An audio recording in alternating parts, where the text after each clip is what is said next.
Hello and welcome, everyone. My name is Iman Zekri, and I'm an attorney at Henderson, Franklin, Starnes, and Holt. I am honored to be the chair of the Mentoring Initiatives Working Group of the Florida Bar Student Education and Admission to the Bar Committee. I would like to thank the members of the working group for their efforts in organizing today's event.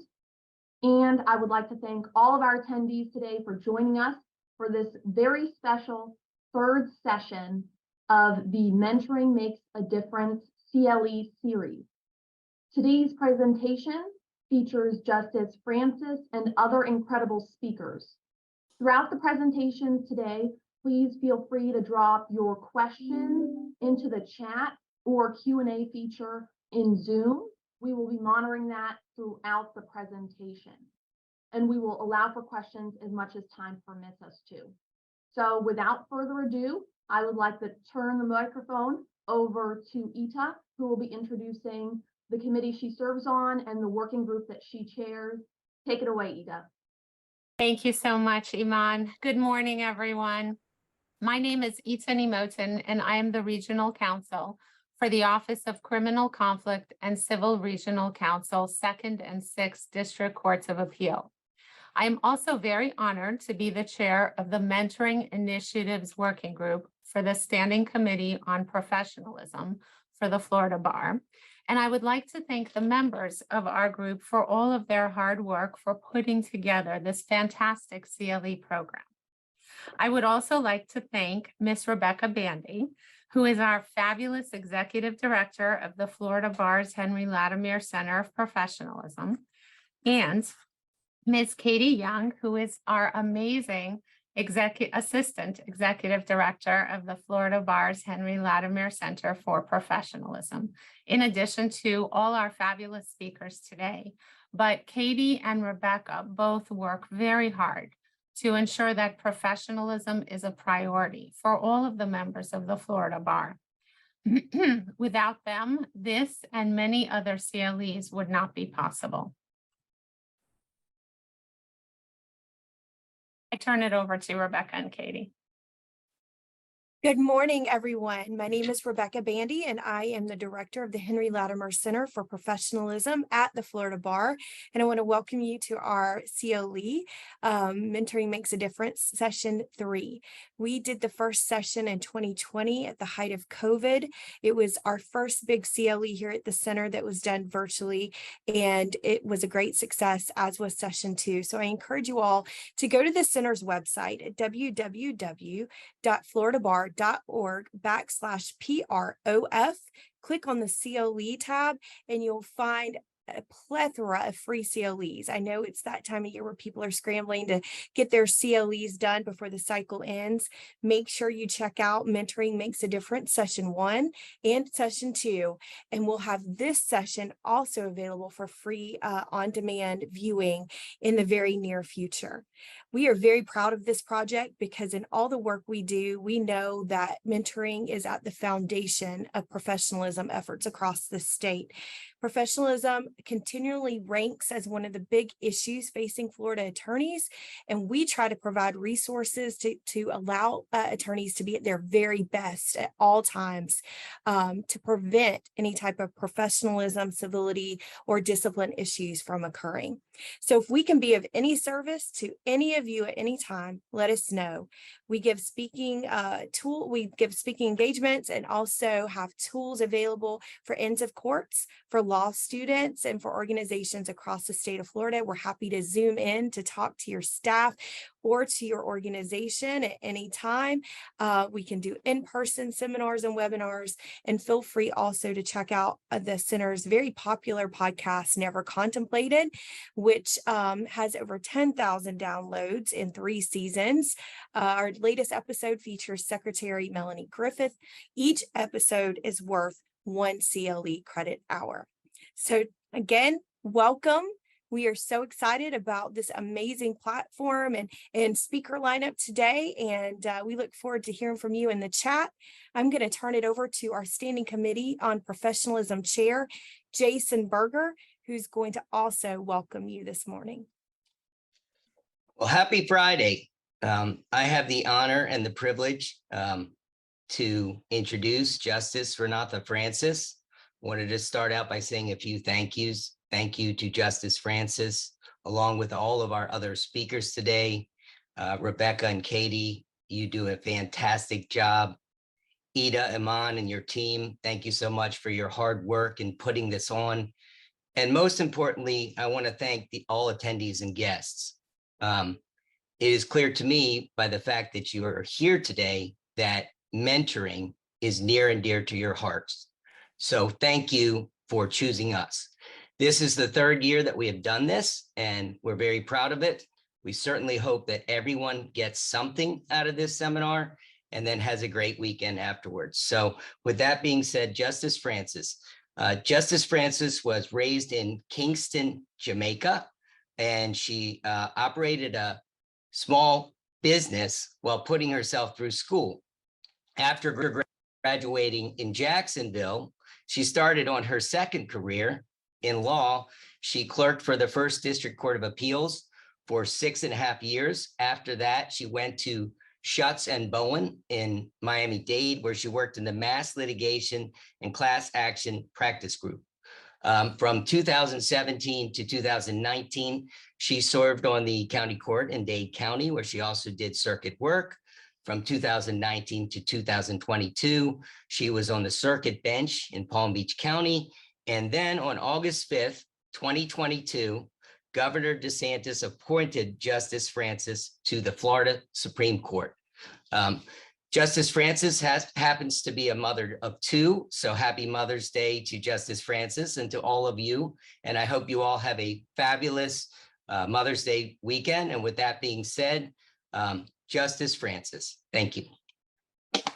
Thank you for that, Jason. And thank you to everyone for the invite to be here. It's really an honor and a privilege to be talking to everyone who's present today. And I also want to echo that sentiment. Happy Mother's Day to all the moms.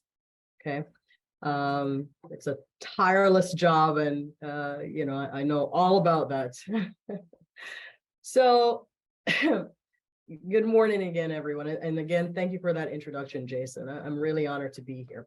So for those of you who don't know me, I'm the 92nd Justice on the Florida Supreme Court. And very soon, not to be the baby justice anymore. I know that process is underway to find a replacement for our very dear friend and former colleague, the former Justice Polston. Or for now, I remain the most junior justice on the court.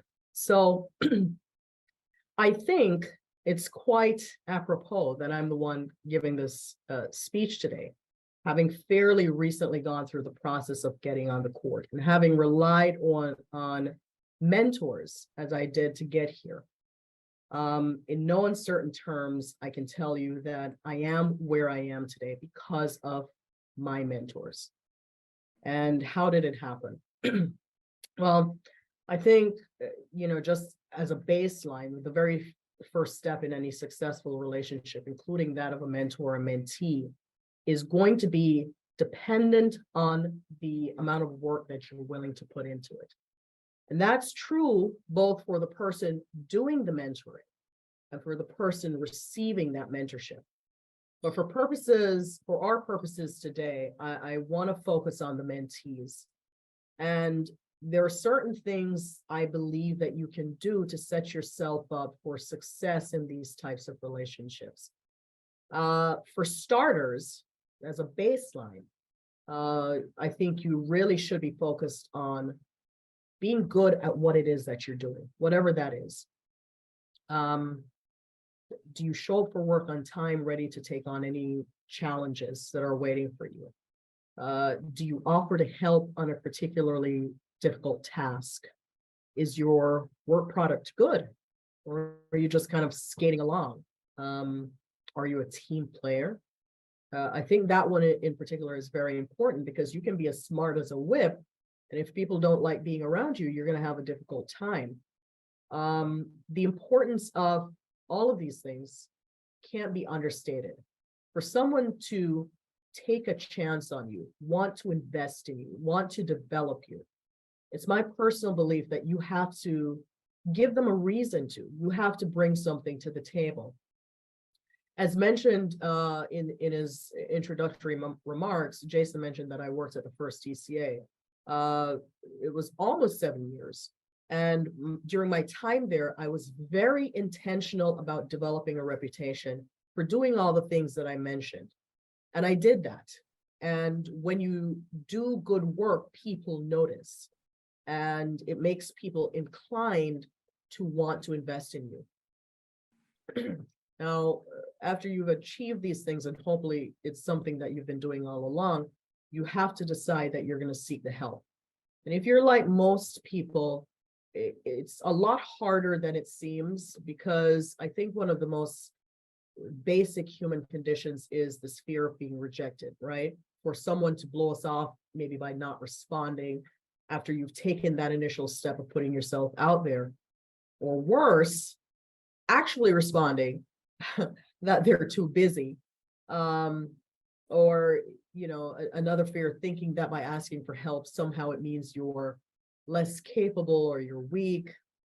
And I'm here to tell you that you're not weak or incapable when you ask for help. I personally believe that it's a sign of intellectual honesty and maturity, knowing that you don't have all the answers, or that you don't need to reinvent the wheel. You can actually stand on the shoulders of others who've done some stuff along the way, and they can help you to avoid the mistakes that maybe they made on their journey. And as for the fear of being rejected, I think it's likely that you may just have to accept that it is a possibility, but not because the person whom you're seeking out as a mentor doesn't like you, or there's maybe some sort of personal animus. More often than not, it's simply because they're busy. And successful people are busy people, and everybody wants some of their time. The key for a young mentee in particular, I think, is being persistent. So if you don't get through to them for whatever reason the first time, follow up some. You certainly don't want to go overboard with this. But I think a good rule of thumb is that if you haven't gotten a response from someone you've reached out to, maybe within the next 2 weeks, it's okay to follow up. So from my own experience, I was as intentional as I was about being good at what I did, because I knew I thought of myself as kind of behind the 8 ball. My background is a very humble one. It is not one that where I had any lawyers in the family, or even any college grads really in the family. And so I had to be very deliberate about what I was doing to put me on the path that I wanted to go on. So I formed relationships. And a lot of these relationships have transcended traditional mentor-mentee relationships. They've actually evolved into very deep friendships that last to this day, from both lawyers and sitting judges. And in many ways, I continue to be mentored and to learn daily from my colleagues on the bench. So what did I do? Ingratiate yourself with someone. Ask somebody out for coffee.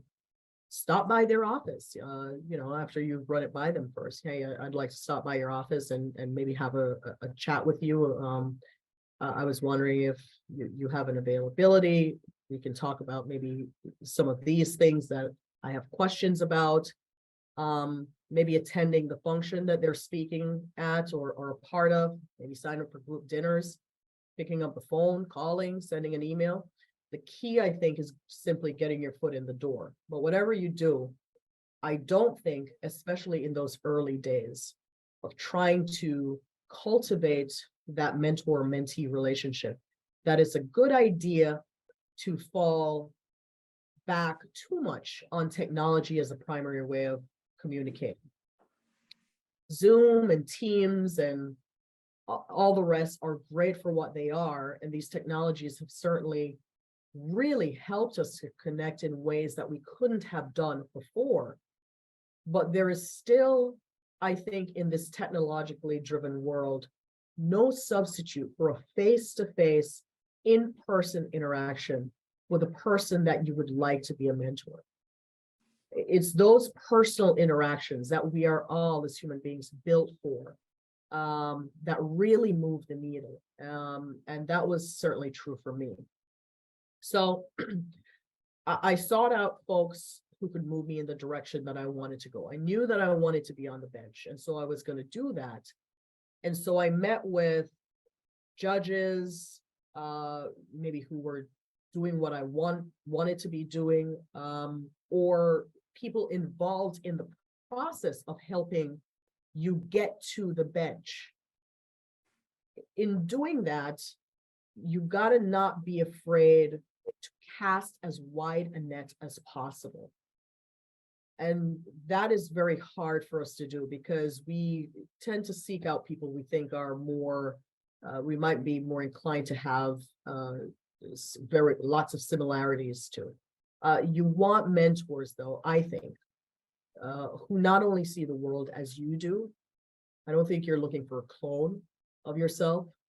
I think there's wisdom in learning from people who actually think quite differently from you. And once you've established that relationship, I think that's when the real work begins. Perhaps the most important of which is, once you're getting all of this advice and all of this input from your mentor, are you following up? And are you following through with the advice that you're getting? Many a mentee, I'm talking from personal experience now, have lost the confidence of a competent and experienced mentor by not doing this. And listen, we're all busy.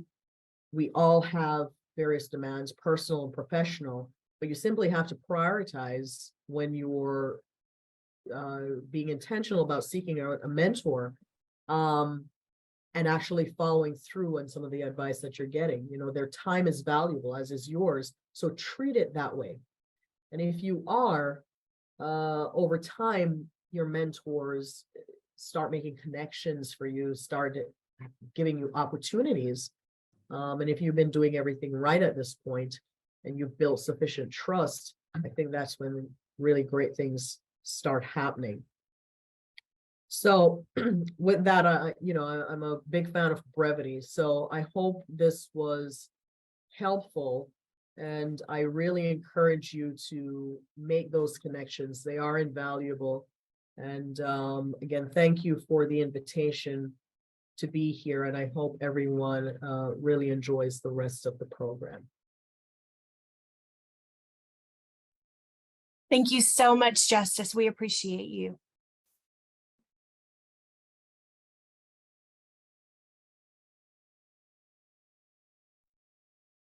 Good morning, everybody. My name is Jenny Edwards, and I am part of the Student Education and Admission to the Bar Committee.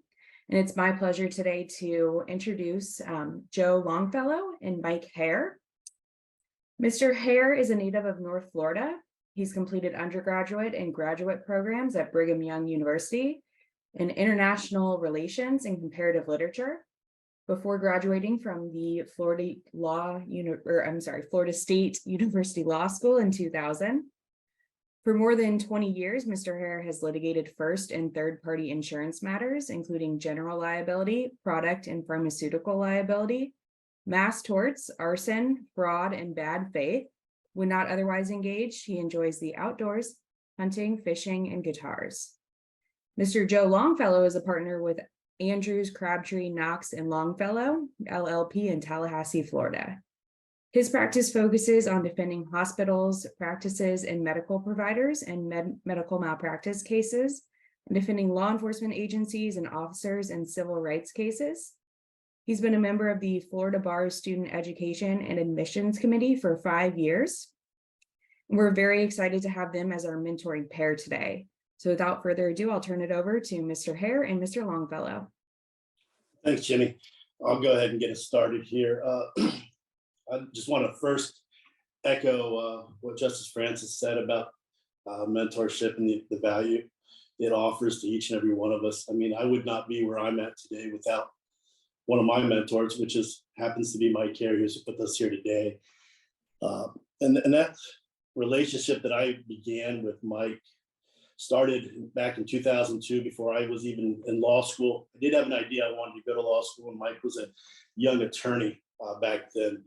but we ran across each other through some similar organizations and groups that we were a part of, and I reached out to him, said hi to him. I mean, it's really amazing just what saying hi to someone can do and what it can lead to.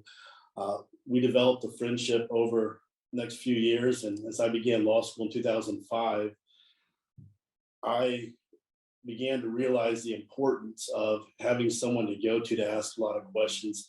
I like Justice Francis. I'm a first-generation attorney. I don't have any in my family. I knew some attorneys growing up, but didn't really have a relationship with any of them outside of Mike. And so I began to reach out to Mike and talk to him, ask him questions, because the one thing law school, at least from my perspective, does not do a great job at is really preparing you to actually enter into the practice of law and know what you're doing, know the procedures, the policy of the judges, what's okay, what's proper, what's not. When do you do this? When do you not do this or that?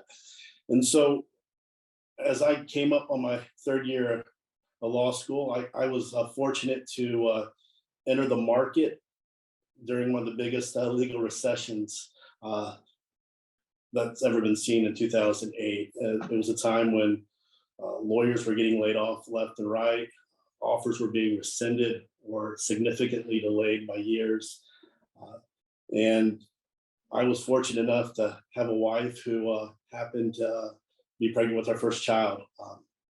And so I had a lot going on in my life, to me, it was really important to make sure I had a job and had some stability when I entered the practice of law, as well as I knew where I wanted to be and where I wanted to practice, and that was North Florida. And Mike had been practicing in North Florida since 2002, as far as I was aware at that point. And I reached out to Mike and started asking him about jobs and things he knew. And over time, during that last year of law school, Mike reached out to me and asked me if I was interested in working in a smaller firm. And so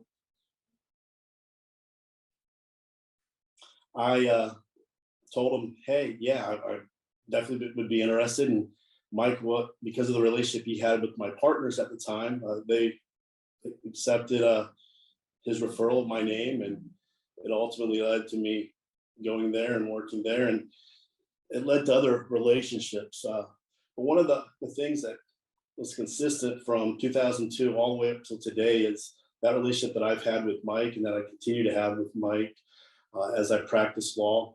One of the things that we did together and that stands out to me is a lunch we had back in 2013, and that was when I was made partner. And I remember calling Mike up one morning and saying, hey, I got some great news, man. I made partner. And to my surprise, and I shouldn't have been surprised, but Mike was elated. He said, we're going to lunch. Tell me when you're available, and we're going today. And so we set up a time, and I remember going to Gordo's here in Tallahassee. It's a local Cuban place. And it just so happened there were a bunch of attorneys eating lunch there. And, you know, I didn't know who they were. I didn't know they were attorneys or anything like that. But Mike knew them, and he turned around and said, I've got some great news for you guys. This is one of the newest partners for Andrews, Crabtree, Knox, and Andrews at the time. And was just so excited about that event in my life, and just took so much interest in it. And he's not the only one. I've been lucky in my life to have other mentors, such as one of my partners, Bob Crabtree, and several other attorneys that I've worked with over the years that have given me opportunities and invested in me and saw something in me that they thought was worth investing in and giving their time to, which, you know, brings me to the question for at least Mike. Why did you do that? What is mentoring to you? Well, I really liked the words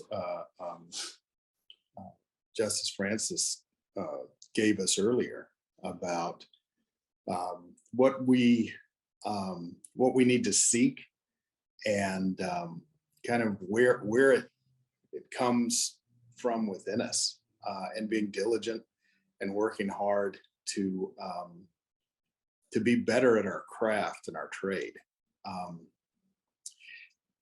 I think my desire to mentor came from my desire to have mentors as a young attorney.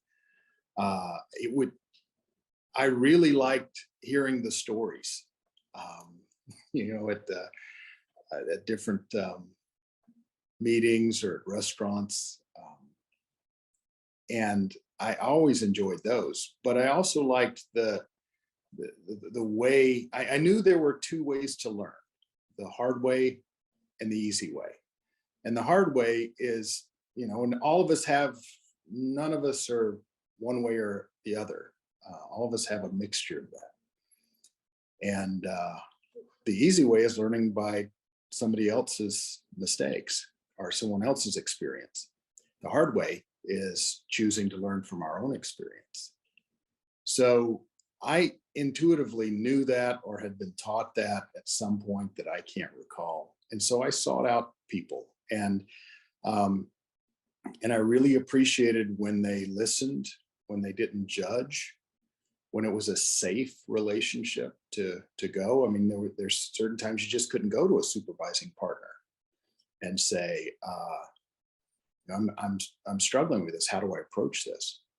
Because that relationship may not be a mentor-mentee. That may be a manager relationship, and so you have to go outside that to kind of talk things through and to get a grasp on what you're doing. And I really appreciated those that would, stood by me and were resources for me. And I wanted to move that in the future. One last thing.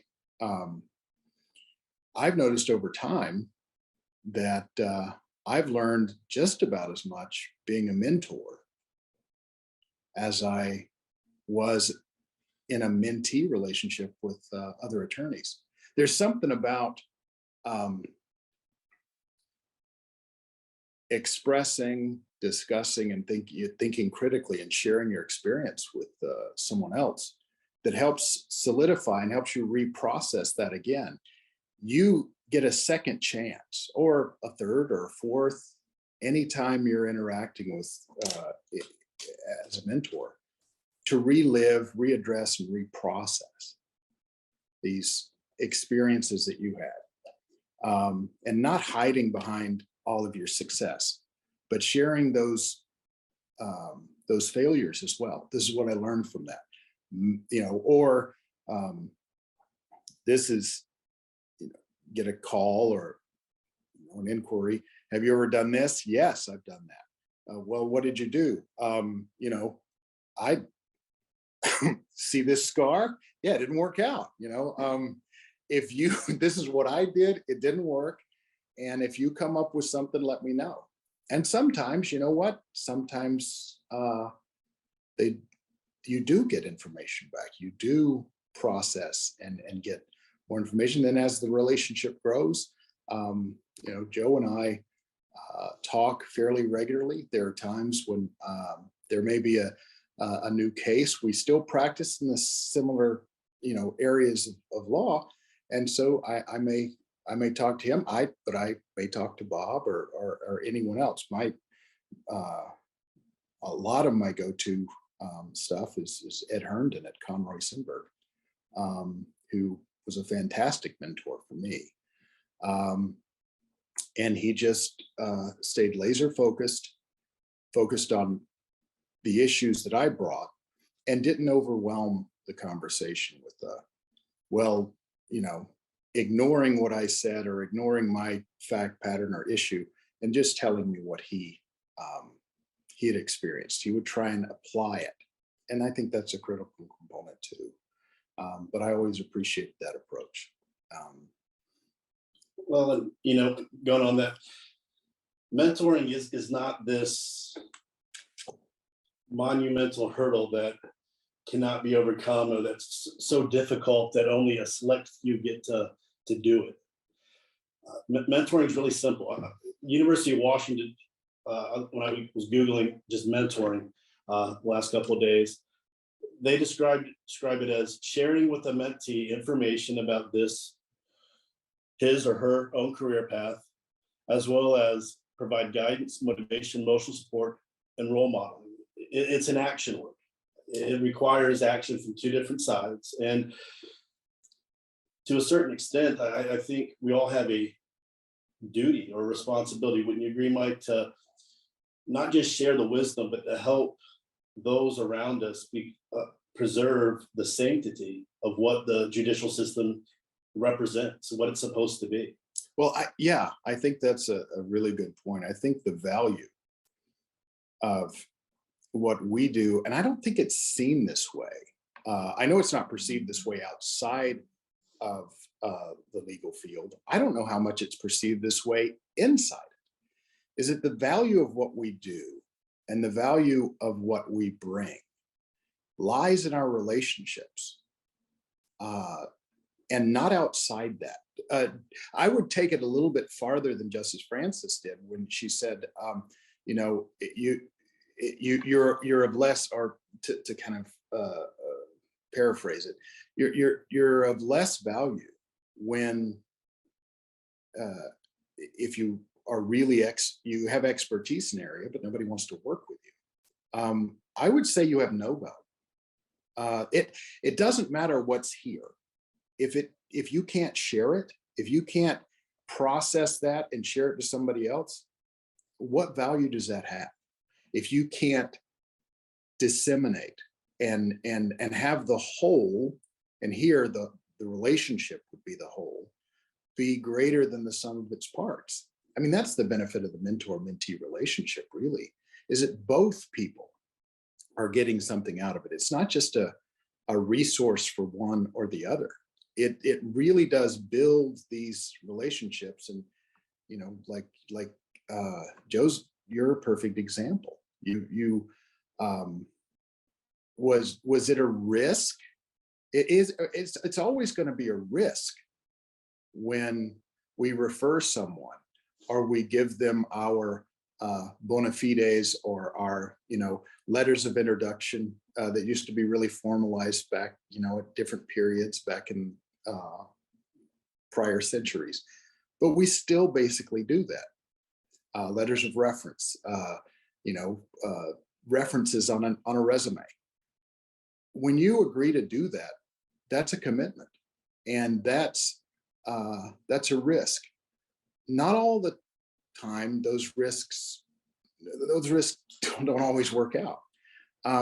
But if you are the type of person that you want to be or you're trying to be every day and in your relationships, I think more likely than not they will. And you've been a shining example of that.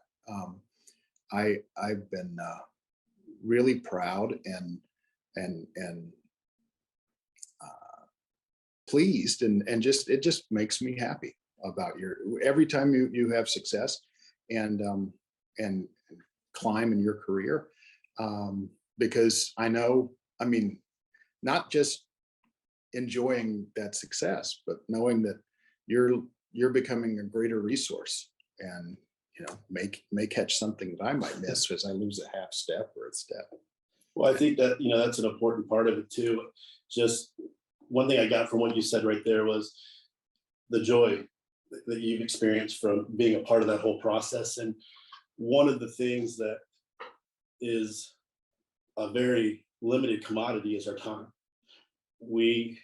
Or as I've gotten older, it seems like I have less and less, particularly when I threw in some young kids in there and their activities and my responsibilities to them, as well as becoming a partner. Now I have responsibilities to my partners and firm, as well as to our associates and work and everything. But with all the different things that pull at you,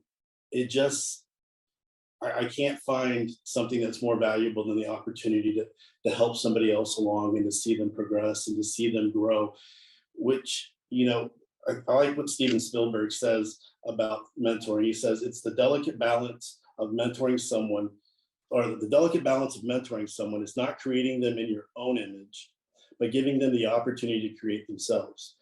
And that's, I think, one of the the difficult balances maybe attorneys can have, as well as mentees can have.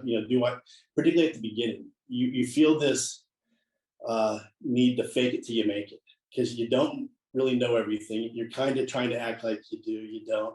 I remember you and I, it was May of the year after I graduated law school. So about a year after I graduated law school, we were in depositions in a construction law matter. There were 20 different defense counsel, one plaintiff, room full of very sophisticated, smart, well-experienced practitioners that were in that room. And there were hundreds of thousands of documents, and we're a small firm. We didn't have AI to go through all that kind of stuff, and I'm not sure we could have afforded it anyways at that point either. And so I went through all these 100,000 pages, and I noticed I found these 5 contracts, and they all had different amounts on them. And they were signed on different dates, and different people signed them and everything, but it was for the same project. And I went to go ask a question, it was my turn, and I got shut down. I would probably say somewhat intimidated by the plaintiff's counsel. He asserted some objections and didn't tell his client not to answer, but I just kind of backed off of it. Well, we took a break, went to lunch, and you invited me to lunch. And so you and I are sitting there eating some fish at Haire's during lunch. And I asked you, look, man, I've got these 5 contracts. This helps everybody on the defense. He just objected to me and didn't let his client answer, but I didn't really push it. This is what they show. And so we're talking about it. We're collaborating because it's to both of our clients' benefits. In fact, it's to everybody in that room except for the plaintiff's benefit. And you took the time there to go and say, hey, this is what we need to do. This is what the question you need to ask. And if you don't get it, don't worry. I'm going to clean this up because this inures to my benefit too. And we went through that whole process. And I just remember thinking, okay, that makes sense. But you didn't have to do that. You didn't have to invite me to lunch. You could have, which happens all the time during depositions, particularly when they're that big and you have the different parties in there. You're going back to your outlines, you're editing your questions, you're changing. Maybe you've got 100 emails to answer by that point. But you set it aside and you went and you did that. And at no time have I felt during this process with you or with any of the other mentors I have, you've got to become Mike Haire, because Mike Haire is the best practitioner out there. And the only way to practice law is Mike Haire's way. And I think what you've shared, and correct me if I'm wrong, it's not like that. And who you become isn't maybe who you initially envisioned yourself to become. Is that fair? Yeah, I think you've got to be open to that. And I think you have to be open to who you're going to be and how your practice develops, and not defining yourself today for what you're going to be tomorrow in a way that closes off possibilities and growth. Goodness gracious, if I would have defined who I was when I was, 17, 18 years old, I think all of us would kind of shudder. I know I would. But we're open to that possibility. And I think it's absolutely critical in the mentor-mentee relationship that we have to allow. I mean, the worst thing you can do, and I think this is what's done, I think this is one of the biggest mistakes that's made, is the worst thing you can do in a mentor-mentee relationship is to attempt to recreate yourself and to tell or to give guidance that indicates there's only one way of doing things, one way of thinking about things. The reason that's bad, there are lots of them, but the 2 reasons that I believe it's bad, and I focus on, is that it doesn't give the mentor anything. What's the purpose of if the whole is not greater than the sum of its parts, then only the mentee is going to benefit, right? Because the mentor has all of the information, the experience that is being shared. If the mentor is only getting an ego boost, and in enjoying the relationship as part of a power play, then the mentor is really doing herself or himself a disservice, a grave disservice, because you're not getting what it's designed to do. Mentors started being mentors because I think originally they were getting something out of that, and I get something out of it, and it opens up the possibilities of not only the relationship blooming and flourishing, but the information being shared going both ways. Well, another point about that I think needs to be considered or discussed also is just the responsibilities of the mentee. I don't think as the mentee, I don't think it's respectful just to sit there, you hear it, and then you go, I don't care what Mike says. He's off his rocker. He's just wrong. Part of that relationship, the way I see it or view it, is that the mentee has a responsibility to understand the why.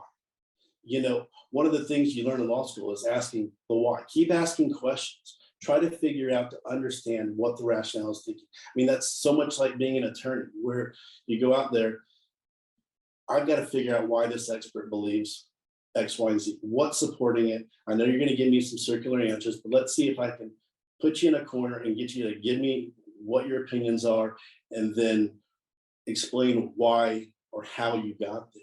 The same thing has to be done on the mentee side. I think your responsibility is you start getting these words of wisdom, these experiences shared with you, these, for lack of a better phrase, war stories you get to hear from people, which I love hearing them, because like you, Mike, I prefer to learn from other people's mistakes. I'm not always good at that. I sometimes have to make that mistake 3 or 4 times before it starts to sink in, but to understand why you're telling me what you're telling me. How did you get there? How did you get to this idea that you think this is the advice I need to hear? And why do you think it's important for me? This is not just on the mentor himself. This is a dueling relationship. It takes 2 to tango for this relationship to work. And it requires the attorney or the mentor to say, you know what, I'm going to make time. I know I don't have time, but this is important. It's important to them. It's important to me. It's important to the profession.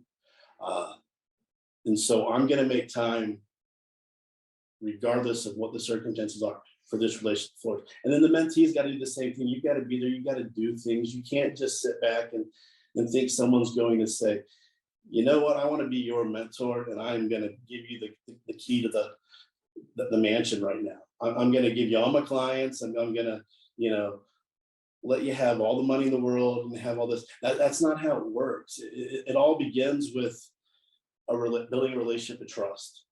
And part of that trust building starts with following some of the advice. You don't have to follow it all. And if you're not sure about something, you got to ask, why are you telling me this? Well, how did you get here? What do you see your role as from the mentor's perspective of the mentee? Well, I think to start, it's something that I believe, I don't know, I think we do naturally, which is to think about the relationship, to think about the roles in the relationship, and whether or not we're right, just think about it, right? Just start the process and engage it. And then take what you can get from that. And then as the relationship moves forward, figure out where you want to go together. Because there's no single way to do that, and being open-ended in it. I know some, and we may have different we're going to have a different mentor-mentee relationship than any other. Your relationship with Bob is going to be different than your relationship with me, and my relationship with my mentors. There are fewer living now as I get older, but the ones that are left, I have unique relationships with, and so the role of, I think that where it becomes really fruitful and beneficial is when the mentee has given thought about the issue or the question, and I really appreciate and respect. And I think we've both thought about this in the relationship that you and I have professionally, that it's not just a call every other day, or, like, hey, do you have a form pleading for this? Do you have a depot outline? Not to say that has never happened, but it's not the sole source, because you can get a form pleading or, boilerplate language for whatever you need to prep, or a depot outline, or whatever else you're going to be doing, from a website. But like you said, getting the whys, that helps you really understand what you're doing. And sometimes, and as you develop the whys, the why you do something the way that you do it changes over time. And that's where the real expertise creeps in. That's where the real mastery creeps in. And that's where you become this enormous resource for the people around you. And you're adding value, because relationships are value, and valuable relationships are ones where both parties are benefiting. And so, it's not just content driven, it's also open-ended, and as it lets each side of that relationship develop. And that's really, I think, what the catalyst that drives the engine. Well, and I think another important point about mentoring and the mentorship in general just is you don't want to have just one. I think different people can serve different purposes. And for example, in the office setting, Bob Crabtree has been one of my mentors from the very beginning. I remember coming in the firm and the very first day up to yesterday. He won't ask me today because he'll go to lunch before we're done here, because he goes to an earlier lunch. But I was always invited to lunch with them. And sometimes we talked about the law, sometimes we talked about the practice, the business side of the law. But a lot of times we talked about baseball, we talked about FSU. This will be the first year in 14 years that I'm not sitting next to two of my partners at FSU home football games. And that's not because I wasn't invited, that's because my kids have taken such a direction in their activities that no longer interests them to go for 3-4 hours to go sit at a ball game. But the last 14 years, my kids, since they were little in diapers all the way up, and I have a 14-year-old now, they've sat next to them at football games. They've got to know them. I have a picture of my son wearing a popcorn carton from an FSU football game next to my partner, Craig Knox, just having a good time. He reached out, he got to know me. They got to know me on that level. And not all business relationships can be like that. Some mentors at the office, they're going to be great resources to help you develop as an attorney. But there may be some questions you don't feel comfortable asking them. And I can tell you there were questions I didn't feel comfortable asking. And who you were one of the people I would go to.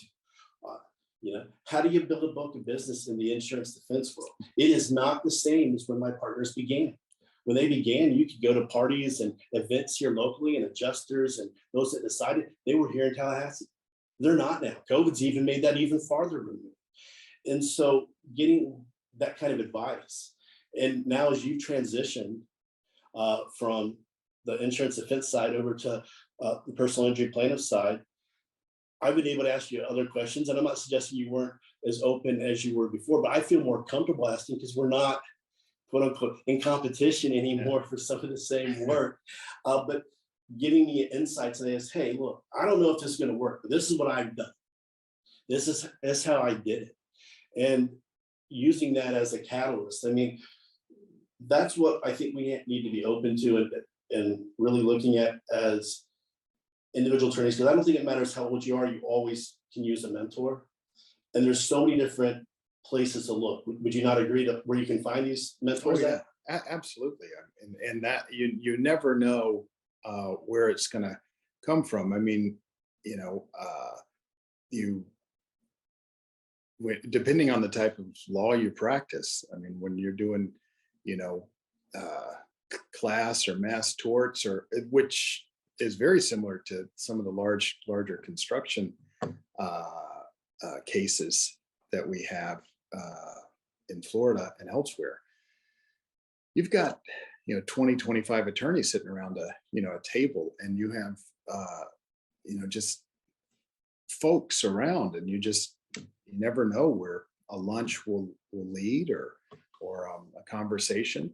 And some people you meet with and you really you share something similar, and the personalities seem to go together, and you can pursue it.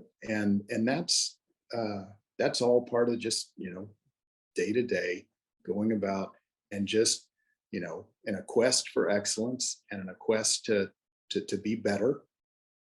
That those kind of things attract similar people. Oh, no, I completely agree. And there's just so many avenues to go. I mean, you've got local bar organizations, voluntary bar organizations out there. You've got the Florida Bar. The Henry Center of Professionalism has a bunch of resources out there that you can look at from the Florida Bar's website, really easy to find.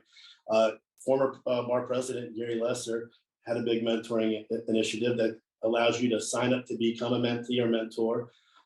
You've got your committees on the bar you can join to start meeting other people and to find people. You got your firms, you got other firms within your area and your practice that you kind of, like, as you mentioned, you're in depositions, reach out, start talking to them. But I think also it's important to remember that it's okay if someone says no, or you start a relationship with somebody and it doesn't work out. Mm-hmm. I don't think every person who wants to be a mentor is the right mentor for every mentee. It's going to depend on personality. Luckily, you and I have a lot of common interests.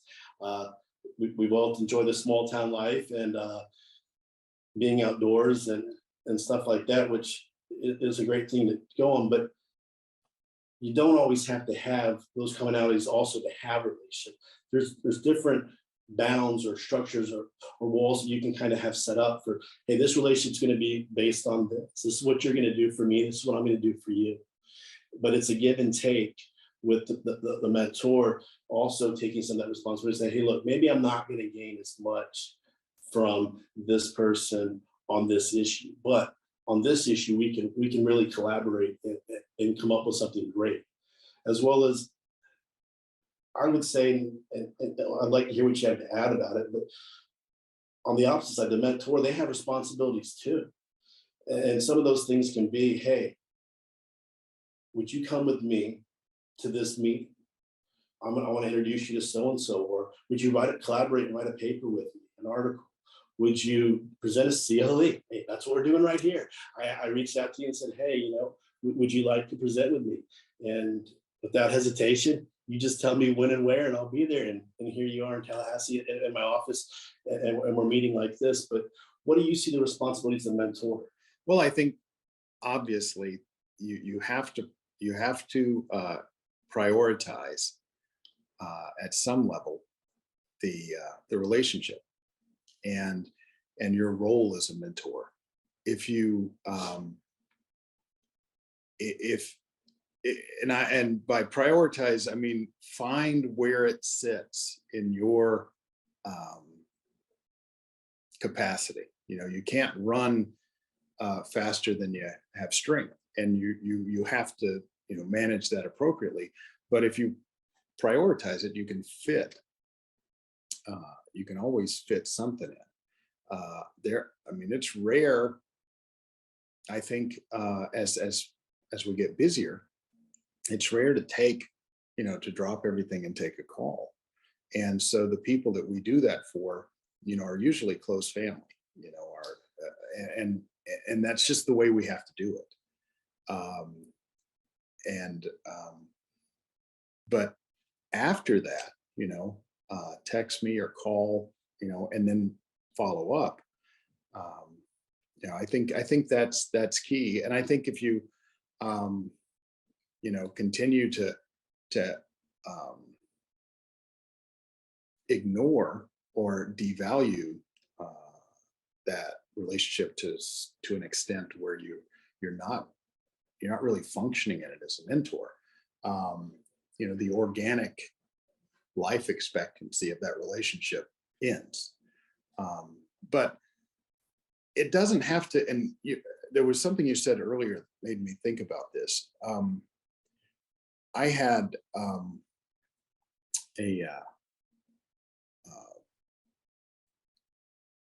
he's passed on now, but Sandy Burnett at the old Butler Burnett Pappas firm that's just run by Paul Butler now. What he was talking to an associate, and I heard it, and this associate was from he had recently moved into the area, and he was really vigorously going down this conversation on a phone call. And Sandy came in and said, what's going on with that? And he didn't tell him he was wrong. He didn't tell him, anything like that, but he said, what, he inquired. And I remember hearing, Sandy say, well, there are far too few bridges in life to go burning any of them. And I like that idea. I mean, when a relationship, if there's not time, if there's whatever things change, that doesn't mean it's got to be torched, and you always might come back to it and leave open that possibility. Yeah, no, I think that's exactly right. Whether we want to admit it or not, despite the fact that there's over 100,000 attorneys, oftentimes what I've seen in my practice, there's a handful of attorneys I'm running with every day, and it's the same ones over and over again. And those relationships are going to matter. You're going to need an extension. Everybody needs one. Mm-hmm. You're going to need, someone to tell you, hey, what do I need to expect with this judge? How do I need to be prepared? What are the policies, procedures, the etiquette that's expected in this court, the quorum that's expected? You're going to need that. And if you burn those bridges, they're gone. And you don't have to have the relationship where you and I have, where it's one-on-one, face-to-face. I think that's your traditional mentor relationship. I think there's other types. You can have it a group setting. And that's where these committees or these type of events, I know in Tallahassee, the Tallahassee Bar does a group of 8 table every year, and where they take 8 different practitioners and people within the practice of law, and they put them at a table, and they move young attorneys or law students through those tables so they get to know other people and start to build those relationships. That's more of a group setting. And you can also I have some web relationships with people I've never met in person, or I end up, I was at a conference in Chicago, and I didn't know this guy followed me on LinkedIn and was reading what I had to put out there. Never reacted to a comment I've made at all. Never posted anything to it. And I get off the elevator, and he goes, "You're Joe Longfellow from LinkedIn. You post about this. I love reading what you have to say." I was a little embarrassed because I was with a bunch of senior, more seasoned attorneys thinking, oh, good Lord, this guy's saying all these nice things about me. We've got much better attorneys here who are more deserving than I'll ever be on it. But they're out there. The opportunities out there if we'll just seek them. And I think that's the whole point of what we've been trying to present here today is it's not hard. It's easy. We can all do it. And just to echo one point that you said, we make time for those people that we find important. My wife always says, you make time, you have money, you have all the resources you need for what you want to have resources for. And so if you want to have mentoring, you'll make time for it. If you want to be a mentor, if you think that's important, you'll make time for it. I think that's something that we all need to want as just practitioners, as human beings, because at the end of the day, whether you're on the plaintiff side or I'm on the defense side, we can get along. The whole idea that you're representing a plaintiff, I'm representing a defendant means we have to hate each other. That's a fallacy. It's not true.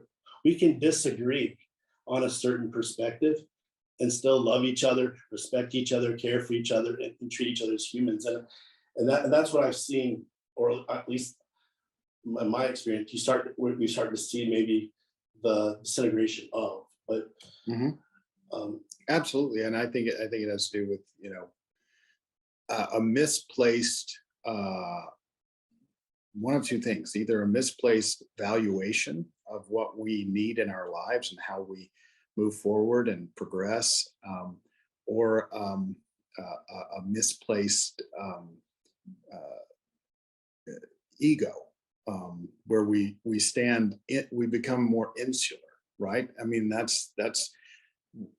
we have to expand. We have to push against that.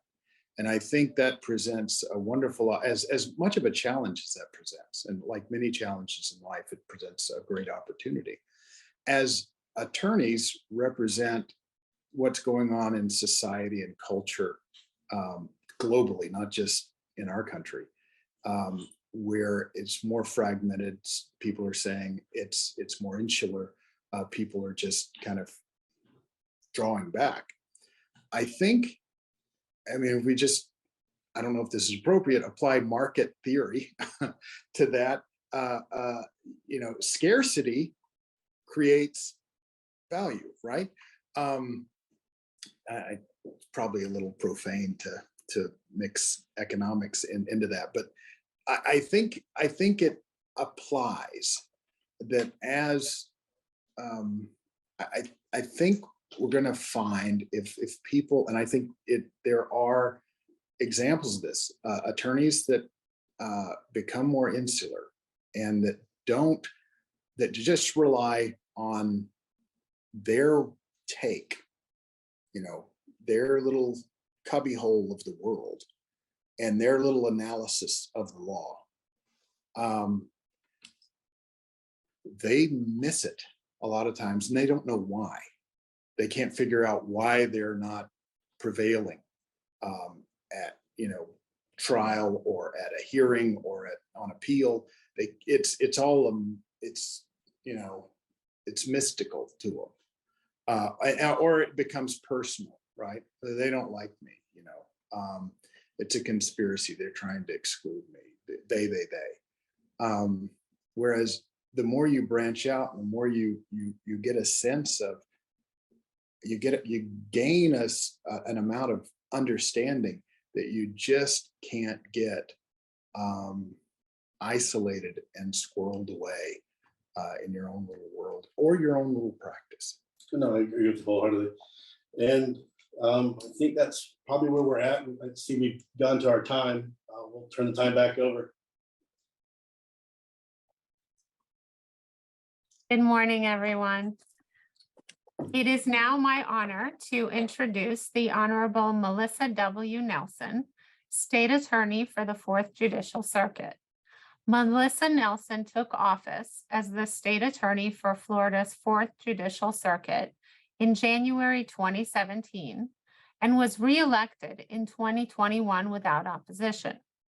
In the role, she leads more than 300 attorneys, staff, and investigators in their pursuit of justice.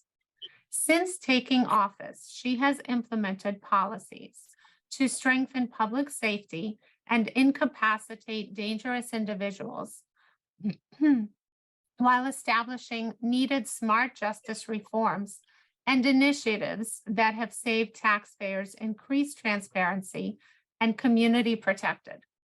Nelson sits on several local and national boards, including ATF's National Crime Gun Intelligence Governing Board and Florida's Cold Case Advisory Commission.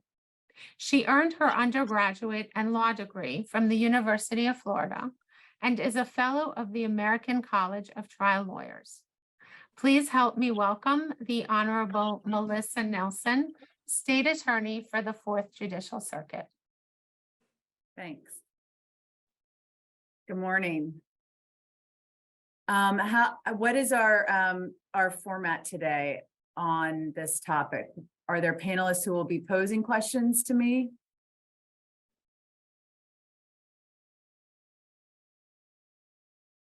Ms. Nelson, I believe you go ahead and speak, and then if there are questions, Ms. Bandy will let us know and put them forward. Okay, great. Thanks. So thanks for having me today. I see that my colleague Jenny Edwards is on, who relayed the invitation to me. It's nice to be with you all to talk about a topic I think is really important, and that's mentoring. I was in reflecting about comments this morning, thinking about my own career and the people in my professional life who have been really important in my formation as a lawyer and in my practice and my professionalism. So I think mentoring, especially in the space of law, is critically important. And I think it's important as not just in the early years of a young lawyer's career, but continuing throughout a career. So to give you a little background about me, I started here at the state attorney's office 25 years ago, and I spent 12 years as a prosecutor and was really fortunate early in my career to have great trial lawyers who were helping me in the courtroom, critiquing me, providing constructive feedback. I left in 2009 and joined a law firm. And because as state prosecutors, we actually don't do a lot of writing. That's not an exercise. We're often on our feet and oral advocates all the time. I moved to a firm where the majority of my practice became, on the papers. And so I there developed really good mentors who helped teach me how to become an effective advocate in writing. And then I ran for office and returned here. And so I share that because I don't have a specific mentee. We have a program here that I'll talk about in just a moment. But I take my job very seriously when I am engaged in a case, or younger lawyers, assistant state attorneys seek my feedback. I'm involved in all of our publications that the office actually puts out, all of our policy development and any external facing reports. But I use the gifts that have been given to me through my mentors over the years. I try to do the same for younger lawyers. So I actually take the time to, sometimes it's not always appreciated, but to redline memos or redline reports and share my thoughts, because I think it can be helpful. And what I've found is the lawyers who are receptive to constructive feedback, and I do think there's that word constructive is important. They grow quickly, as I did when I was receptive. It's not always easy to have somebody critique your work, but if you're willing to hear it, then it just makes for a better lawyer and better lawyering. So what we've done here in the vein of mentoring is we kicked off a couple of years ago a mentor-mentee match, and we did that for a couple of years, and it didn't reach its maximum potential. And I just heard the prior panelists talk about, I made a note of it, that sometimes it has to fit between the mentor and the mentee, and sometimes there's not a fit. And we found that to be true. So we had a committee. We were very deliberate and thoughtful about how we matched more senior prosecutors with younger prosecutors, but you can't have 100% success rate. And so we also saw that even where maybe there was a fit in personality and interest, there might not have been the prioritization that also the prior panelists talked about. So we had a lawyer here who had a great idea, and we're getting ready to roll out our second phase of this. Instead of doing a single lawyer to lawyer match, we are rolling out a mentor pod so that there's strength in numbers. So there'll be a pod, and what I like about that is that there's a cross section then of lawyers in our office. So we have 120 plus lawyers in our office who range from brand new out of law school to 30 years of experience and work in all different expertise and avenues in the office. And so the pod, we've been creating the pods are a cross section of both of substantive expertise in the office as well as years of experience. And our belief is that the strength in numbers, the pod itself will allow there to be a leader who will emerge in the pod in terms of scheduling social events, but there will be multiple people that mentees can then rely on when they need advice, not just one person who may not have the time to pick up the phone, but lots of people. So that's what we're doing here at the state attorney's office. Those are my personal thoughts about the value of mentoring and mentorship. And I'd love to take any questions that people have. Ms. Nelson, I did have a couple questions in the chat that have come across today as everyone has been speaking. The first one is, what's the best advice that you've ever received from a mentor? And who are your mentors? I have many outside of the law, but probably the person I rely on the most still in my career is my father. He was a law enforcement officer, so he's very familiar with the criminal justice system. He knew how to put cases together, but from a different perspective than the prosecutor. But he had invaluable perspective to me and for me as a young lawyer, because he had been obviously on the witness stand and had worked with both very fine and prosecutors as well as lawyers he thought could do better. And so he would share insight to me as a young lawyer all the time about what it meant to be a witness and how I could better prepare witnesses and the things I should be thinking about in partnering with law enforcement. Since that time, and he was quite successful in his chosen career. Now in leading people and managing people, he continues to be a resource to me all the time about issues that I'm dealing with, navigating political issues or navigating just operational issues or management issues. So he's been and the best advice he has given me when I returned, he said, as a leader, and I don't know that I've always abided by this advice, but it's important, like, you can't have a bad day. If you do, you can have it in private, but you set the tone for the team. And I think that is very true. The other advice I continue to give to people, I touched on this when I spoke, but I think it's really important, is being receptive. I try to go and watch trials in the courthouse when I have time, and I always take notes.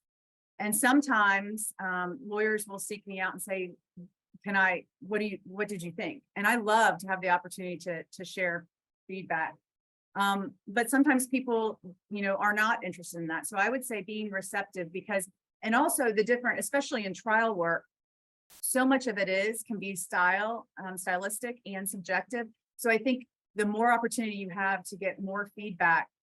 I used to, as a young lawyer, I would ask the court reporters who were in the courtroom what they thought about our presentation of a case and what they thought about the facts and evidence, because they have obviously great frame of reference. I would seek the judge out if the judge was willing. We have a great bench here who's often willing to give feedback. So I think being receptive to feedback. How do you define a mentor? That's a great question. Somebody who's trustworthy and is interested in your success. So I recently read a leadership book by a woman, Carla Harris, who is from here in Jacksonville. She's had an incredibly successful career on Wall Street. She's not in law, but she said something that was very compelling and rang true. Most recently, we just did our awards, our office awards. And she said, you have to find a sponsor in your career who is at the table when the decisions are being made. And so I would say mentorship is also sponsorship. You have to, as a young, whether it's in the law or business or any sector, the sponsor who's at the table when decisions are being made about promotion, raises, awards, there has to be somebody inside that room and at the table who is speaking on your behalf. And so a mentor is somebody I think that has to be trustworthy and sincere and genuine and authentic in their interest in promoting the success of the mentee. And that's both in, giving feedback, which so the mentee can improve on wherever there are weaknesses, and making sure that they are the surrogate or the sponsor of the mentee. I often say, the award is a small example, but it underscores the importance of having a sponsor, because in order to be promoted or to be recognized for merit, you have to have somebody who's speaking up on behalf of the mentee and letting their good work be known, especially in a large organization. So this is exciting. We have a message from Amy M. and she says, hi, I'm a student from UT. I'm not sure if that's University of Tennessee or University of Texas, but thank you for being here, Amy. She said, my plan is to go to law school as soon as I graduate.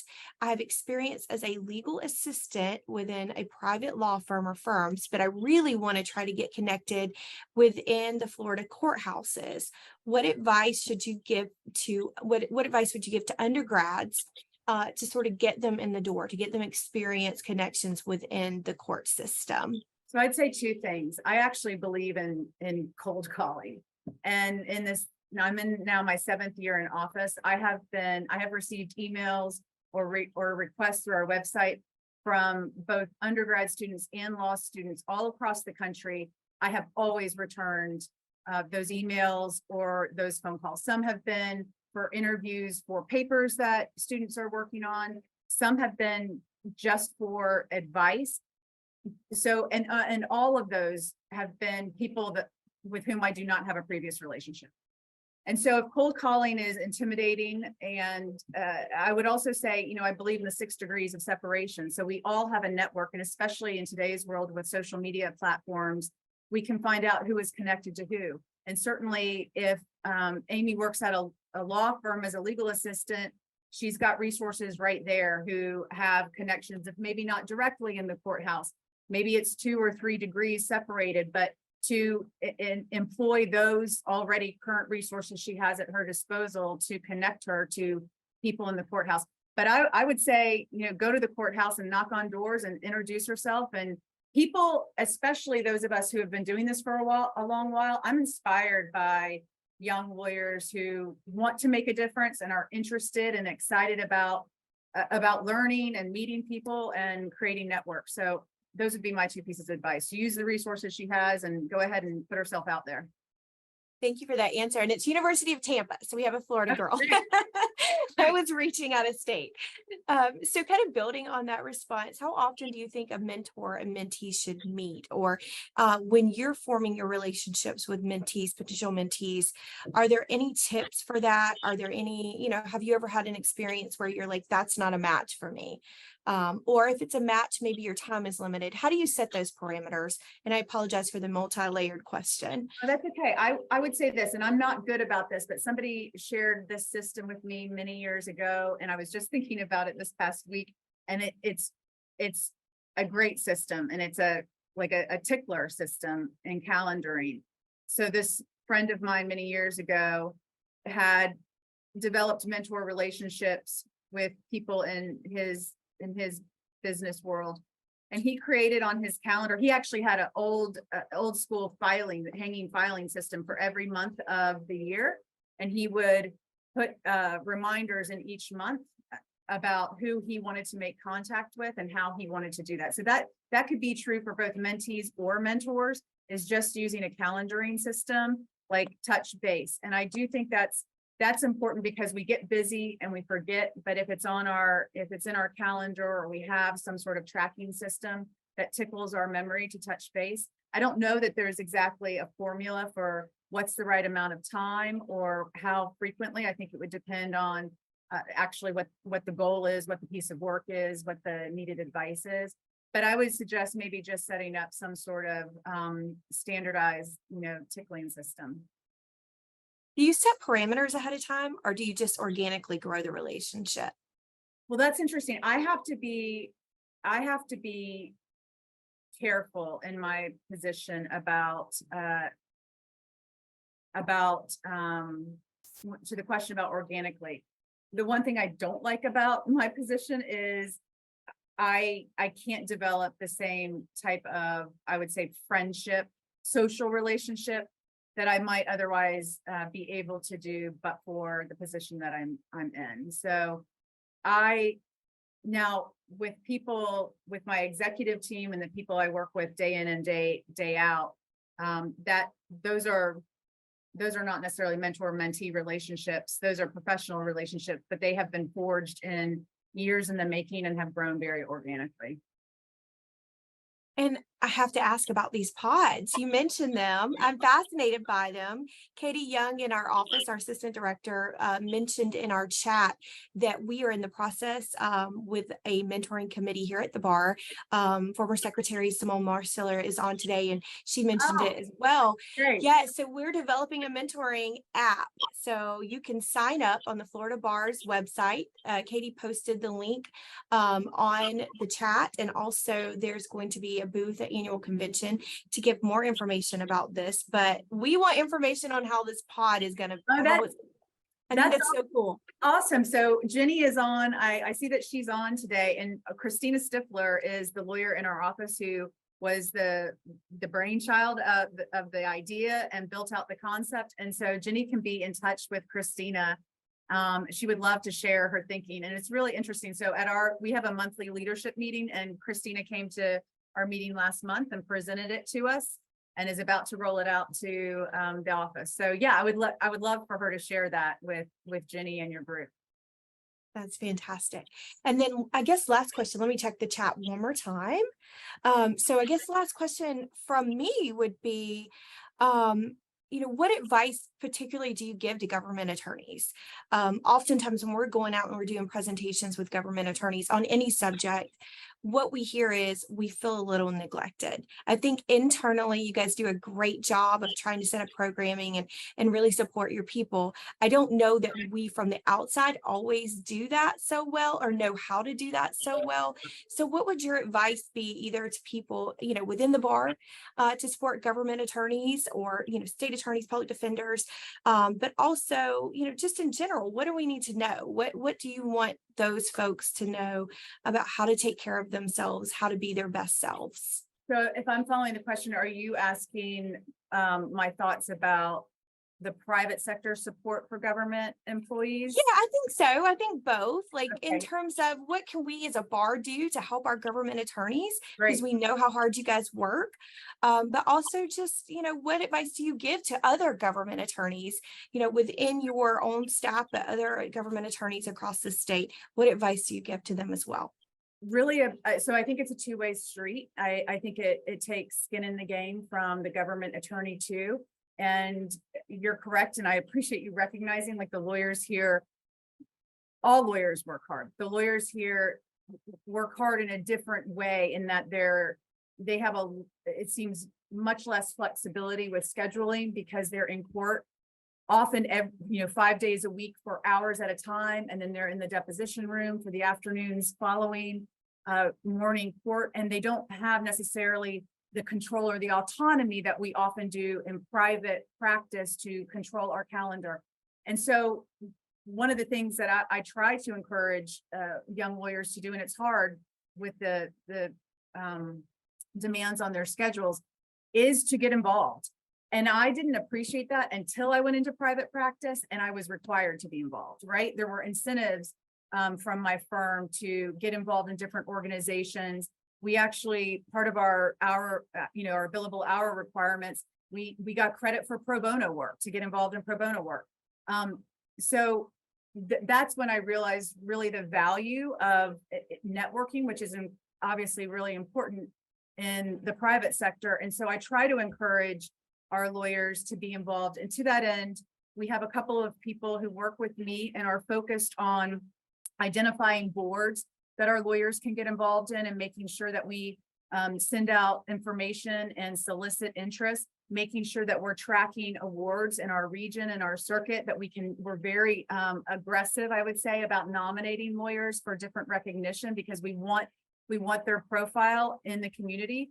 I think it's important to both the individual lawyer as well as to the office's profile. And so I would say get involved, and for the private bar or business sector is to, follow our social media, look at our website. We try to do a really good job of making sure we're communicating with the public about the work we're doing.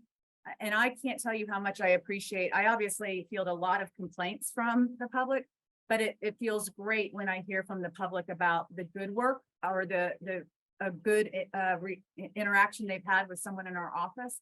I really appreciate that. So I think that would be my request for how you all can support us, and my advice for those in government is to, break out of try to fit it in your schedule to get involved. And I always appreciate when I see young lawyers get involved in the bar or different organizations. It's good, as I said, for them, but it's good for us so that people know who we are and what we do.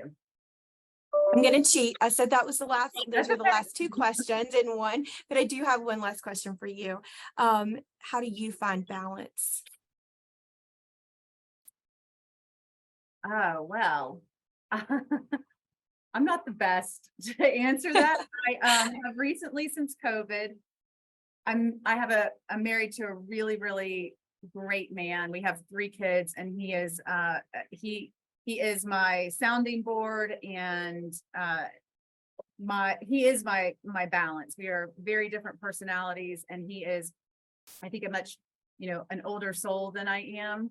But he is really, really creative and very talented with gardening and cooking. And so since COVID, I have taken a lot more time to get involved in a way I never had, because I was forced to. So I started planting, and now I love gardening, and I actually am really proud of the plants that I have grown, and I tend to them.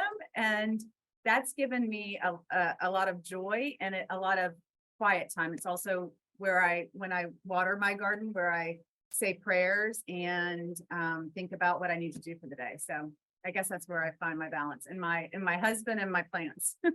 Phenomenal answer. Thank you so much for your time today. I think you were balancing and fitting us in between some travel. So I appreciate you so For having very much. me. I really appreciate it. No, thank you. Have a good weekend. You too. Bye-bye. Good morning again. And now it is my distinct pleasure to introduce the Honorable Julianne M. Holt, Public Defender for the 13th Judicial Circuit. Julianne Holt is a graduate of Leto High School, Hillsborough Community Colleges, and the University of South Florida.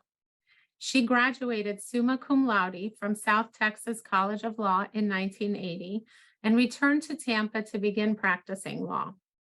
In 1987, she became a special court-appointed public defender and served in that capacity for 5 years. In 1993, she was elected to the office of the public defender and has served this community in that capacity for the past 28 years. In addition, Ms. Holt's commitment to education includes serving as an adjunct professor at the University of South Florida since 1997.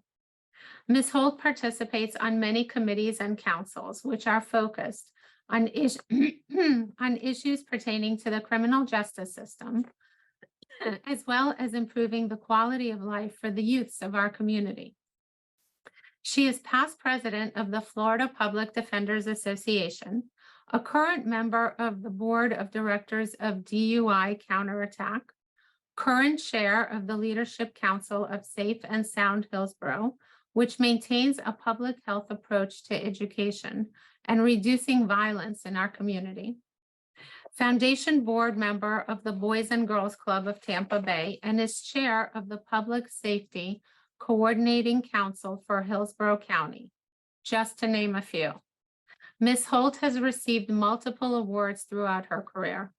Under the leadership of Ms. Holt, the Public Defender's Office has received multiple statewide Davis Productivity Awards, which honor individuals and work units for innovative efforts that measurably increase performance and productivity in the delivery of state services and products. Her alma mater, South Texas College of Law, recognized her dedication to public service with the Public Service Award in 2013. She received the 2014 Employer of the Year Award from the Mayor's Alliance for Persons with Disabilities for her work with Pepin Academies. She was also recognized in 2014 by the Florida Association of Women Lawyers with a Leader in the Law Award. Most recently, in 2018, she was named Woman of the Year by the Zonta Club of Tampa and was inducted into the Hillsborough County Women's Hall of Fame in 2018. Also in 2018, Ms. Holt was recognized by the United States Middle District of Florida Historical Education and Public Outreach Committee as a hidden figure, firsts in Tampa Bay, as the first elected female public defender for Hillsborough County, and the Hillsborough Association for Women's Lawyers Achievement Award. In 2019, Ms. Holt was the recipient of the Juvenile Justice Board Circuit 13 Public Service Award, followed by Tiger Bay Club's Tampa Lifetime Achievement Award, and the Office of Criminal Conflict and Civil Regional Counsel, 2nd District Court of Appeals Champion of Professionalism Award. Please help me welcome someone I am honored to call my friend, the Honorable Julianne Holt, Public Defender for the 13th Judicial Circuit. Thank you and good morning, Ita and everyone else. Thank you so very much for the invitation to join this panel today. You know, it's really kind of interesting because obviously as the last speaker, I can basically go ditto, ditto, ditto, and ditto and say that, you know, everything that everyone was saying was absolutely true. All of us have had great mentors in our life. If not, we wouldn't be where we are, obviously. For me, it happened to have been 3 attorneys when I first started practicing law because for some reason I thought I could just hang a shingle out and start practicing law on day 1 after passing the Florida bar. Those 3 individuals would meet with me on a daily basis, and I would literally have the opportunity to go through everything that I had done the day before, everything I intended to do that day. And, you know, they would review pleadings for me. They would really give me some good concepts and good ideas on how to present cases to judges. They were obviously lawyers who had been practicing in this jurisdiction a lot for a lot of years. And so they were able to really, you know, educate me as it related not only to how to practice law, but how to be effective at it, and also how to start to really create your own pathway in Hillsborough County. I was one of just a handful of females at the time when I started practicing that wanted to practice in the area of criminal defense. And so that had its challenges, and you know, some of the judges were reluctant to appoint a female who then had to go to the jail, for instance, to visit with her client. So their guidance and their advice was tremendous. They were people who were not only teaching me, but they were great role models. And when I ran for public defender and I became the public defender, I really had no idea just how big of a challenge I had taken on. I now had an office where 65,000 cases a year were coming through. I had 100 lawyers. I had support staff, investigators, things that, you know, just, it was a big agency to run. And I realized very quickly that that's very different than running a private practice where you have 3 or 4 employees that are working with you and you have a, you know, a couple hundred cases that you may have per year. So it was very, very significant. As a result of that experience, one of the things that we did in the Florida Public Defender Association is create a mentorship program for newly elected public defenders statewide. So we would take a senior public defender and then partner them with someone who had perhaps just been elected recently. And we immediately would reach out to that individual and say, this is what we'd like to do. We'd like to talk to you about a program that we've put in place. And we'd like to talk to you about, would you like to be a part of it? It wasn't something that's actually, you know, forced upon somebody. But what we discovered was with 5 brand new public defenders in one particular election cycle, you know, that was really 5 brand new people out of 20. statewide, we thought that that was a good way to onboard these individuals and to really give them an idea of the challenges that we had all faced. Things such as budget processes, things such as how to be the new elected official in Hillsborough County, how to start creating relationships with the chief judge, the administrative judges that exist within the jurisdictions. And for some of them who have multiple counties, you know, the challenges of ensuring that you're always in touch with all of the different political aspects, such as the Board of County Commissions, other individuals that provide funding for the offices. So we created that one mentoring program. And the reason I mention that is because I think it's important to realize that even if you've run for office, even if you've become elected, you still, as many of the previous speakers said, you still have things that you can learn. You still have things that are going to be challenges. You still have opportunities to enhance this new position that you've taken on. You have to be open to it. You have to recognize that just because you ran for office, just because you won, doesn't mean that you have the answer to everything. So I think that was an important thing to add, as a little bit of a difference from the other panelists that you've heard from. Internally in the office, when I first became the public defender, there wasn't any type of mentoring program or any type of onboarding program that was ongoing.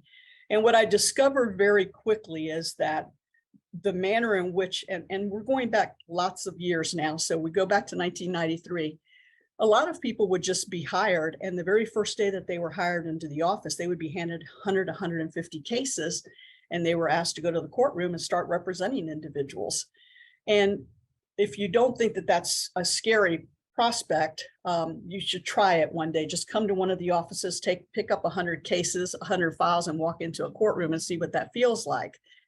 So we discovered very, very quickly that joining a governmental office, number one, required a commitment by that office to appropriately onboard you, give you an opportunity to not only walk in the door and be happy to have joined this particular office, but also walk you through all of the processes in terms of human resources, in terms of the financial aspects that you may have to deal with, and really educate you and familiarize yourself with what is Hillsborough County, where are the jails that you may have to go see your clients at, where are the courtrooms, how do you go to the different areas, how do you go through security, just the things that you really don't think about until you realize that it's a very foreign prospect for them quite often.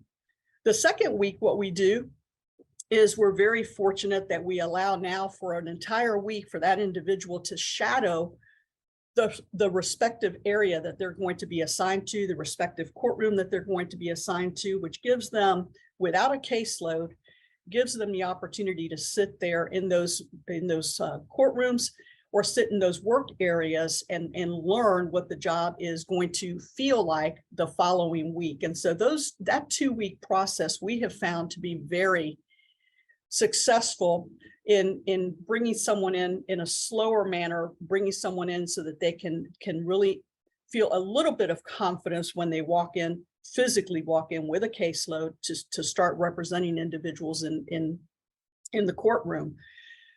Our mentoring program then expands from that point in a couple of different tracks. Number one, in all of the divisions where a lawyer is assigned, there's going to be a division chief, and that division chief is going to be your go-to person for the things that are happening there in the courtroom, physically happening in the courtroom day in and day out, so that you have that individual that you can rely on their experience, you can rely on their knowledge base, you can rely on their skills. And that division chief is tasked with ensuring that things obviously run smooth to the extent that you can control those things sometimes in the courtroom. But we also have a separate track where a person is assigned a mentor that we have here trained within the office. And we've trained them with these things in mind. We want you to be a teacher for this individual. We want you to teach them the things that you know will make them successful, not only in the office, but also successful in the courtroom, successful with their clients.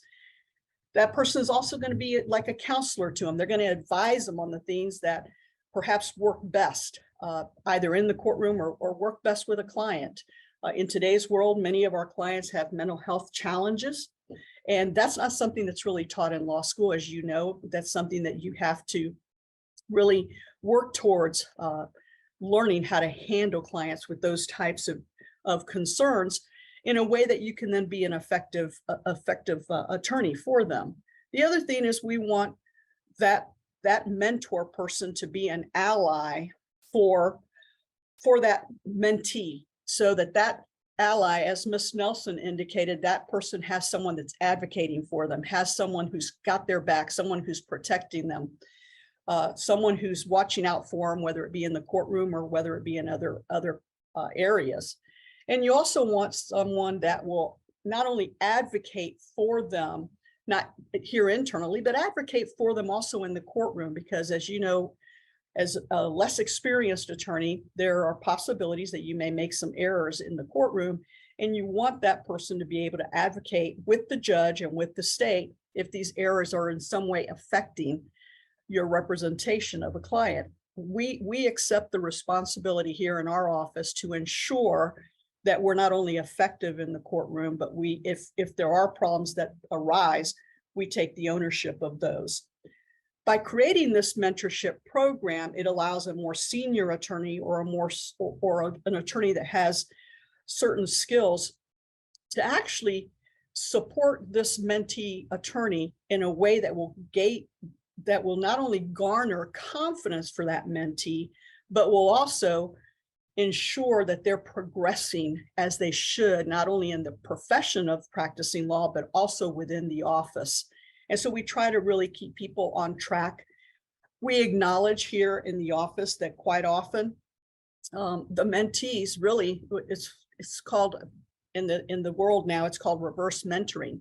We've discovered that the mentees quite often become mentors in areas such as technology, for instance, such as cultural changes that have happened, the way that the world perhaps thinks today.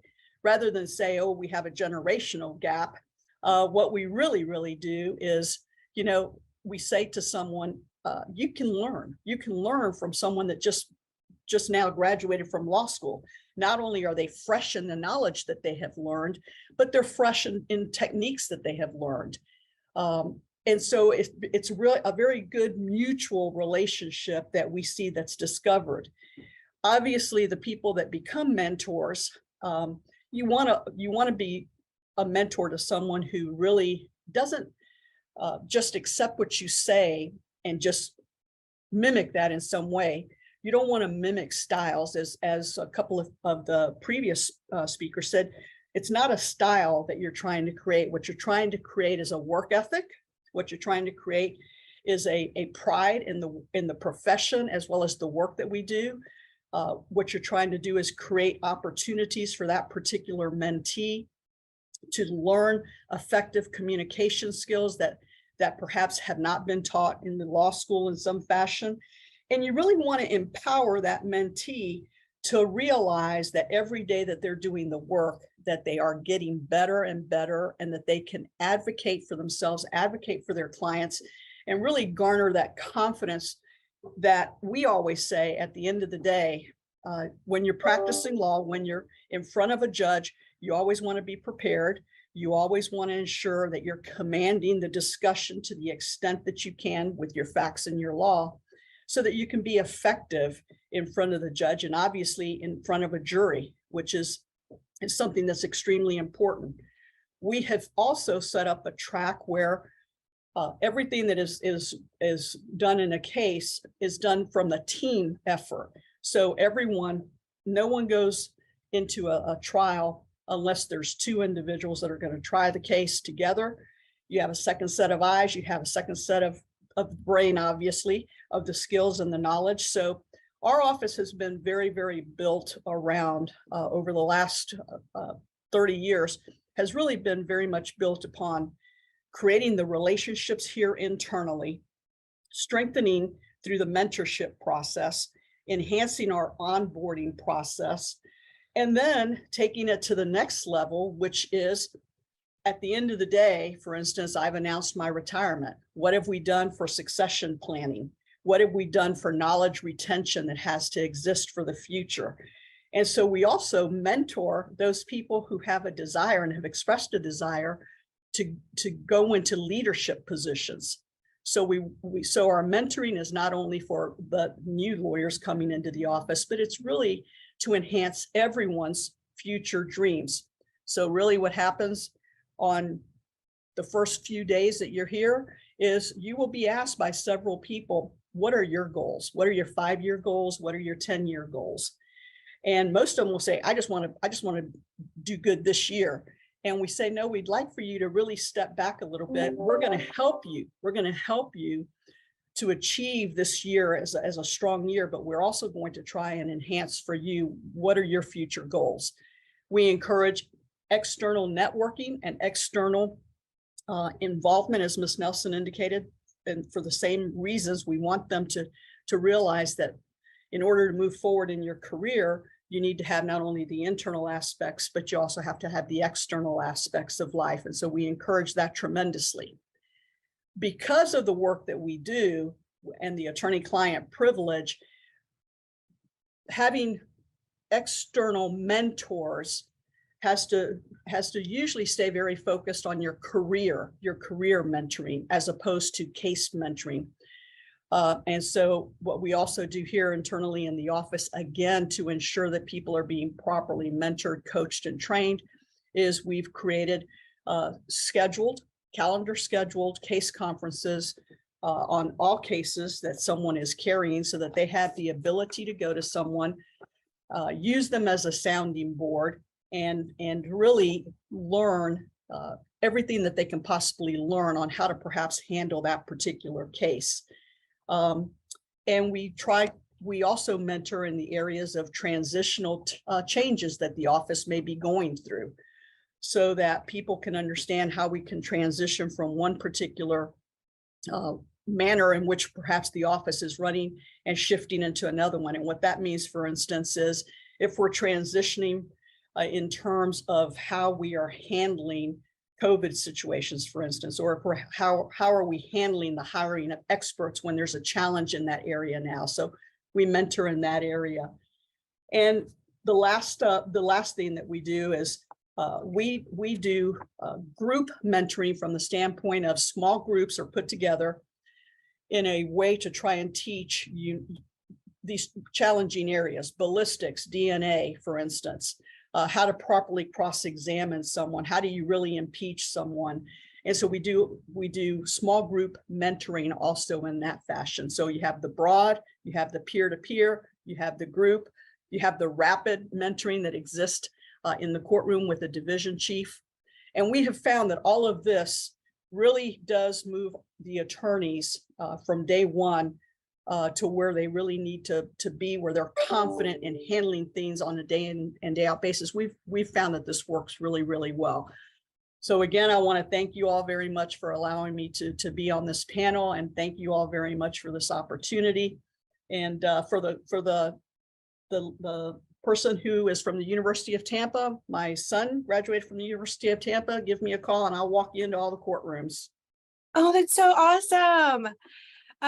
Public Defender Holt, we do have a question in the chat. So the question is, how do you handle personality conflicts with assigned mentors or division chiefs?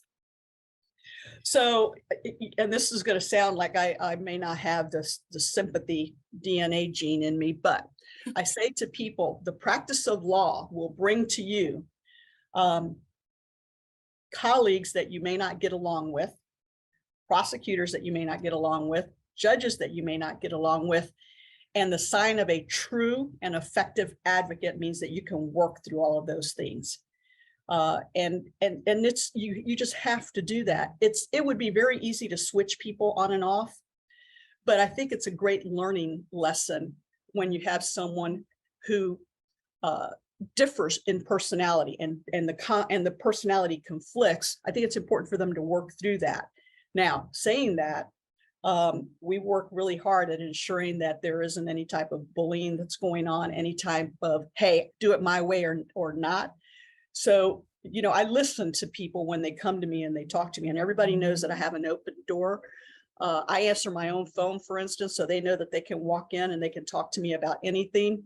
And if I think that a real problem exists, of course, I would reassign in some way. But that then would give me the secondary challenge of talking to the mentor.